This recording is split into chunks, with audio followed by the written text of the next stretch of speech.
I was in an Uber in San Francisco, and this man was so down and he was so upset, and he looked at me and he said, "I wish I could be like you, but I can't." He said, "Well, I always thought if I had this much amount of money, then I would be happy." And I looked at him and I said, "I can't even tell you how much I can relate to you right now."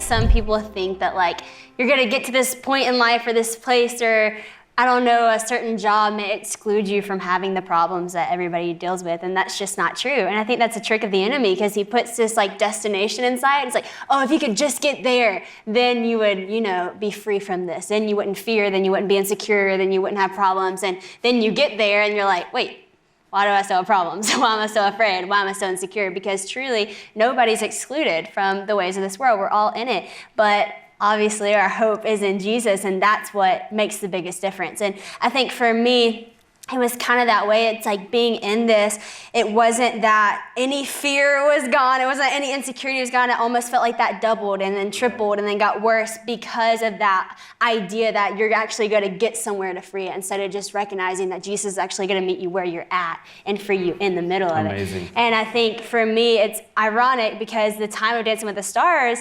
honestly, we're getting real fast. That was like the hardest, that was probably the lowest part of my journey, especially with fear. I remember, and I really don't share this in detail that much, but to be completely honest, the night that they called me to be on the show, you would think you'd be like, woo, I'm going to Dance with the Stars. That is not what I looked like. I was like freaking out, not just like minor freak out, like major freak out. Like I remember I was driving in my car and I was going to Mary Kate, who was my sister-in-law now. She was my friend at the time. She was dating John Luke. She's still my friend, but we were just friends, and she had just started dating my brother. It was all weird. And I was like on my way to her house because I needed like my friends at this point. I was freaking out, and I started driving. Just start shaking, like just total fear, like invasion, start crying. I literally got to the point where I like threw up, which is disgusting, but that is like what fear can like get. You can get to that point of fear where it's so real. It is like all over you, and it literally just makes you just freak out. And I remember I got there and I was so embarrassed that I had been like at this place of so afraid that I was like, I'm not going in that house. I'm just gonna like circle it, U-turn, go back home. And I remember when I was in the driveway, I quickly got out and I was gonna go back home, and my brother, John Luke, comes running out of the house because he had been waiting outside on the porch for me, just recognizing that I wasn't there yet. And he came and he starts knocking on my window, and I'm like, nope, you're not getting in this car. Like, I'm not about to show you what I look like right now. And I was just so embarrassed. And he jumped on the top of my car. No joke, what a brother, right? He jumps on the top of my car, and I just started driving around with him on the top of my car. I thought, I'm not opening this door. So for 30 minutes, not being dramatic at all, 30 minutes, I drive around the neighborhood with him at the top of my car. Every now and then, I'll just hear a little knock. You gonna let me in? Nope, I keep driving. And eventually, of course, I get out of the car, and he just sat with me, and he just heard me out for like hours, and we talked and we prayed and we just talked about what this is going to look like. And I think that that was such a great picture, a horrible picture, but a great picture of what fear can get you to the point of, where you're totally not yourself, you're totally freaking out, even when it's an amazing opportunity, an amazing moment that God's literally placed in front of you, but the enemy somehow sneaked in and like whispered these things of lies and why you should be afraid or why you shouldn't do it. Then you get afraid, and then you're embarrassed that you're afraid, so then you hide and you like make sure nobody in your life can actually see what you're going through. And the minute I opened that car door and talked to him, it was like things began to really shift, because he could see truth, because fear will blind you into this weird spot. And he just began to like shine a light on truth. And at that time, my mom called me, and she said like the most crucial thing. She was talking about one of her friends who had called her and said, just in case any of y'all are dealing with fear, which don't you love how the Holy Spirit works? He's like, let me just fix this.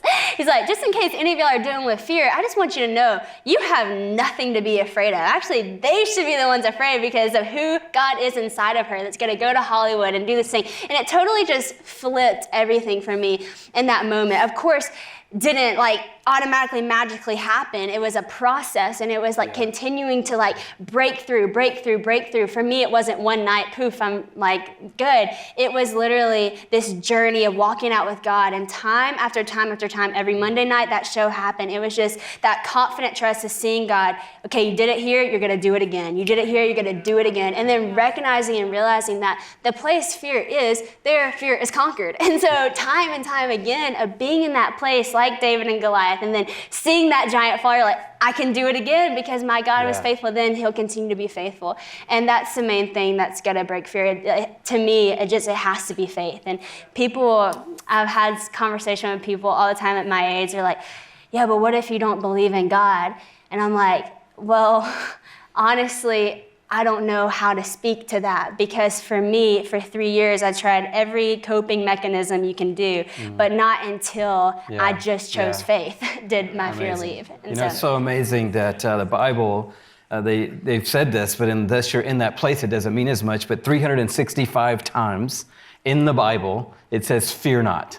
God knew that we were going to fear. So for us to fear, it's not abnormal. It seems like it's normal for a human being to be afraid. God knew that about us. And so he's encouraging us time after time after time to fear not. And that's what we're talking about on this program tonight. We're talking about what some say 50 million people in America are struggling with, and that's anxiety.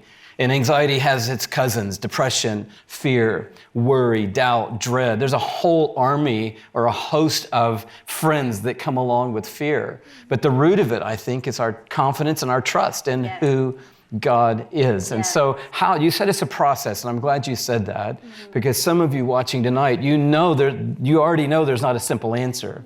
There's not a one-size-fits-all Band-Aid for all depression, all anxiety. It's all different, and it comes in different forms at different times, but it's a process.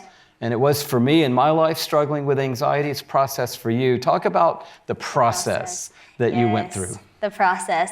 Well, for me, really what shifted and what helped me so much in the process is when I read Psalms 46. And if you haven't read that in a while, I encourage you to go back and read it. Because when I read that, I realized something. Sometimes we think, I think maybe this is a 20-year-old thinking, but a lot of young people think like, oh, well, to be fearless, that means that like, nothing scary is gonna happen, right? Like we're gonna be fearless and it's just gonna be okay and that's how we're supposed to live. But that's like not the promise, and that's not true. It doesn't mean that God's promising that nothing's gonna be scary. It's that when those things happen, when that situation comes up, that we have the ability and the authority in Christ Jesus, that we get to be still and just know that he's God and that he's got it. And in Psalms 46, it talks about even when the oceans roar and foam, even when the mountains crumble into the heart of the sea, even when the nations are in chaos and in uproar. So this is stuff that we all see happen all the time, and this is the very things that make us afraid. In this Psalms 46, it talks about in those moments, you have to believe that there is a river who makes glad the sacred place of the Most High. He dwells in that place, and it cannot be destroyed. It goes on and just talks about who God is in those moments, and then it says, and all you have to do is be still and know that he is God. And so that changed for me in the process, because it wasn't that I was like, oh, nothing bad's gonna happen, da-da-da. It was like I was prepared, that even when I see that happen, I'm like, actually, I'm going to be still and know that you're God, and I'm just going to let you do this. And when you see him fight for you time and time again, that's what strengthens your confident trust in him. And in Psalms 91, that obviously is one that many people read over themselves. And I heard my grandma read that over me a lot, heard my mom speak that over me a lot, but I was just actually reading it back there because I read it most times before I speak, and I loved what it said. It was talking about how like it goes through like how God is our refuge and our strength, you know, but then it goes through, if you believe that he is your refuge, then you need to know that he sends angels to encamp themselves around you, that no harm will come to your tent. And I love that, because it's like, if you're believing that he's your refuge, then you also need to believe that this is what he's doing in that. That's what that means to be your refuge. So in the process, just continuing to speak those psalms, speak the hymns that you've heard all your life, speak the truth of the word. And in Ephesians, Paul actually talks about speaking to each other in psalms, hymns, and praises. And I used to be like, that would be kind of awkward if I was sitting here to you and I was just like, but no, it's actually like exactly what has helped me. Like, actually, whenever you see a fear, I'm like, I'm just going to start speaking Psalms. I'm just going to start memorizing them so I can speak it. And it's so cool because time and time again, this may sound crazy, I'll feel like fear coming because you can feel it. It's a presence. And I'll just start like declaring things. I'll start Psalms 91, Psalms 46, and all of a sudden it's like peace just invades the room. And I'm like, boom. God is my refuge and my strength. It's so great. You know, we talk about worship being a weapon. Yeah. And even you referenced the story of David and Goliath, a story that everyone knows, everyone watching knows the story of David and Goliath, but it wasn't the rock and the sling ultimately. Because that's not what David said. He said, you come against me with a sword and a spear and a javelin. But he didn't say, I'm coming with my shepherd's rod, and I got 5 rocks, and I'm a good aim, and I've killed a bunch of stuff in the past. He said, I come against you in the name of the Lord God of the armies of Israel, whom you have defied. And he knew right there that worship was the weapon that he was going to use to defeat that giant and to see God come through again like he had in the past. If I can ask you maybe a more personal question, you talk about in the book's called Live Fearless, and a call to purpose, to power, passion, and purpose. And you talked in this book about being on Dancing with the Stars and it being a super low point for you. And you talked about beginning to struggle with actually an eating disorder, and there was a big set of challenges before you in your life. That's real. And I think people would look at you and they would say, Sadie Robertson doesn't struggle with anything. Look at her, she's successful and amazing. And your life changed overnight when you were on Dancing with the Stars. You became a celebrity overnight. People know you everywhere now that you go because of that. But here you were in the pit, like face up against a real enemy. Yeah, absolutely. I think that for me, what I realized, and this is the danger of fear, there's a lot of dangers of fear, but one of them is that it's a snowball effect. It doesn't stop there. Like, I think when I became afraid, that also tagged on to being insecure because it takes your confidence and then you're not secure anymore in who you are and you're afraid of what people think about you. So then you try to like polish yourself to be this image that you think that they want to see, but that's really not who you are. Then you feel like a hypocrite. Who am I? And it just is a snowball. And I mean, that was my walk personally for you. I'm sure you can look back and tell your story, but I remember actually what flipped that for me was an Uber driver randomly. I was in an Uber in San Francisco, and this man was so down and he was so upset, and he looked at me and he said, I wish I could be like you, but I can't. I wish I could be happy like you, but I can't.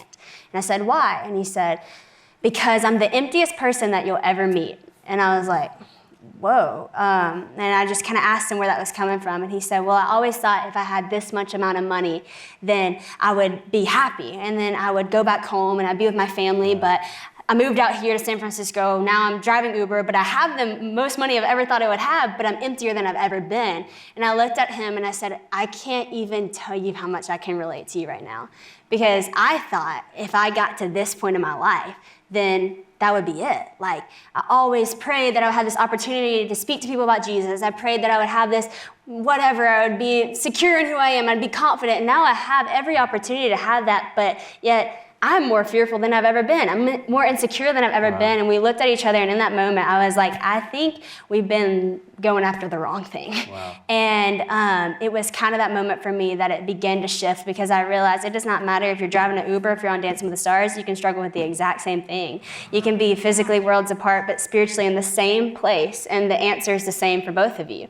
And that was a huge, huge turning point. I've heard David and Goliath stories since I was like this tall, and everywhere I heard it, I was always the hero of the story. Yeah. I remember the middle school camp, and the guy was preaching, and he was on fire, and he was pointing right at me. I knew he was pointing right at me because I was the littlest middle schooler at the retreat. He said, even a little middle schooler like you, if David could take down a 9.5-foot giant, you can take down your giant. It was like someone had lit us up. Some of my buddies, we went out that night, we're like, we're gonna go find 5 rocks. And so we went all through the campsite, but it was in the middle of Georgia. There were no streams nearby, and there were no smooth stones. It was only rocks. But we got rocks and brought them back the next night, consecrated them at the altar the next night. We didn't even know what consecrated meant. That's so good. But it was like, we're going to do it. And then, but you know, the reality is we come to today. And a lot of us have been at that youth retreat or that camp or that conference where we were inspired, if you just hulk up and bulk up, you can do this. But here we are, not 16, not 13, we're 36 and 43, and we got the same giant in our story as we had in our story at that middle school weekend. And the big idea, I think, that changed my life in this story recently is that I'm not David in the story of David and Goliath. David even knew he wasn't David in the story of David and Goliath. And if that sounds a little bit crazy, you should dive into the book. But listen to what he said really fast. This is 1 Samuel 17. This is after they're looking at David and going, I don't know what you think you're going to do. You're just delivering supplies to your brother. And in his confidence, listen to what he says. He says, let no one lose heart on account of this Philistine.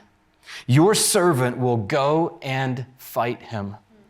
And I just feel like that's what God wants to say to us tonight. Let no one watching this program right now lose heart. Your giant may not be fear. It may not be anxiety. It may be alcoholism or some other addiction or anger or rejection or a divorce that you've lived through or some loss in your life or comfort that's keeping you on the hillside when God wants you in the fight. It doesn't matter what the giant is. God doesn't want you to lose heart. And this is the plan of the enemy, right, Sadie? The first thing he wants to do is steal our hope. And he tells us, you'll never change. It's never going to be different. It's always going to be this way. Did you ever bump up against that in your struggle as well? Oh, absolutely. And I think that sometimes it's like you get discouraged when it doesn't change. And that's another thing that the enemy will use is like that discouragement of like it happened again or like, oh, you're still facing it. And then you get to that point of feeling like defeated and you lose that hope. And that's essential. I think for me, I remember one time I was so upset because I thought I had was free of fear and it happened again. Like I got so afraid and I started getting so anxious about something. And I remember I immediately started praying, but I was praying this prayer that God would fix this situation around me. And I remember very clearly just God really speaking to my heart in this moment of kind of notice how you're praying, because the minute you stop praying for your circumstances to change and you just start praying for your heart to change, that's when everything's going to start happening for you. Because when you pray for your circumstances to change, you get discouraged when they're not changing. But when you stop and you pray for your heart to change, understanding that that's the real change, he will defeat the giant, he must fall. In those moments, you realize that even though you're in the same circumstance, the same situation you've always been in, that's when you have peace that surpasses all understanding. And that's when you have this confidence that doesn't even make sense, because that's when God comes and fights on your behalf. And and that's the message. That is our message, and that's the message that we're trying to actually get across tonight, is that God is fighting for you. That's so good. So right after David says, don't let anyone lose heart, he says, this is going to go down. This guy's going down today. And they looked at David and they said, how are you going to do that? Look at you, you're 14 years old.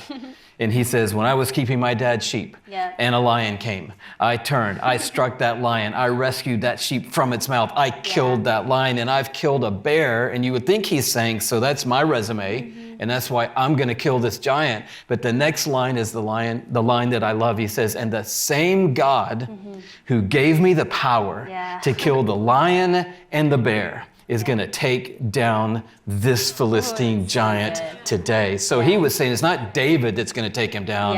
It's that same power of God. And that's true for you today. God is fighting for you. And he's not looking for you to hulk up and become a superhero. He's looking for you to wake up today and look up and realize there's a giant slayer in your story today, and he is bigger than whatever you are facing. And Sadie and I are not minimizing the giants. I love that. We're not minimizing the danger of a giant. And for me, it was anxiety. And I tell people all the time, Sadie, that was 8 years ago when I was in a pit for months, out of commission.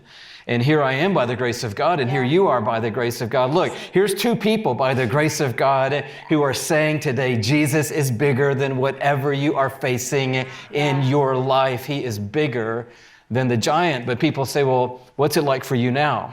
And then I have to be honest. And I say, anxiety is still in my story. It's not right here. I mean, we're sitting in Atlanta, Georgia right now. It's probably on the outskirts of the city somewhere over there, but I know what it is, and I know how to fight it. And when it starts coming my way, I know it's not going to kill me, and I know it's not going to take me out, because I know Jesus has already defeated it, and I can walk in what Jesus has already done for me. You gotta believe he's fighting for you. You gotta believe he is for you. And in your weakness, he will be your strength. And it's actually kind of funny that you said the two words, you said confidence and wisdom. Because honestly, like in high school, I'm like not very smart. Like school smart, not my thing, okay? Just being completely honest. Confidence was not my thing either. I was very insecure, very shy. My teachers like asked my mom if I even talked. That's not a joke. So like this was my weakness, but because of the grace of God, because God is so good, he is so strong in your weakest areas, and that's what you have to embrace. Because when you embrace that and just let him be him, it's so fun to get to walk around and like say things that you're like, how in the world, if it was not God, could I possibly do that? Because it's so out of my nature, but it's just who he is. And when he's fighting for you, there's just no limits to what you can do. But I would encourage you by this, because I actually was talking to a 20-year-old recently, and this moment was kind of a David and Goliath moment for him. We were talking, and it was so random. My friend had set this little conversation up because she said, you gotta talk to my friend. He's been a Christian all his life, and he just recently just said that he's an atheist, he doesn't believe anymore, he's done with it. Wow. And she said, can you talk to him? And I was like, sure, okay, yeah.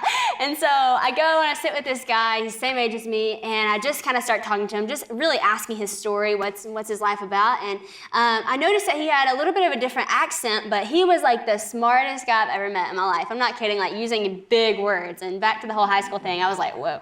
So it was like really cool, okay? So I was like, God, you're really gonna have to do work in this. So I'm talking to him, and he's so smart and all this stuff, and eventually I just said, okay, so why not God?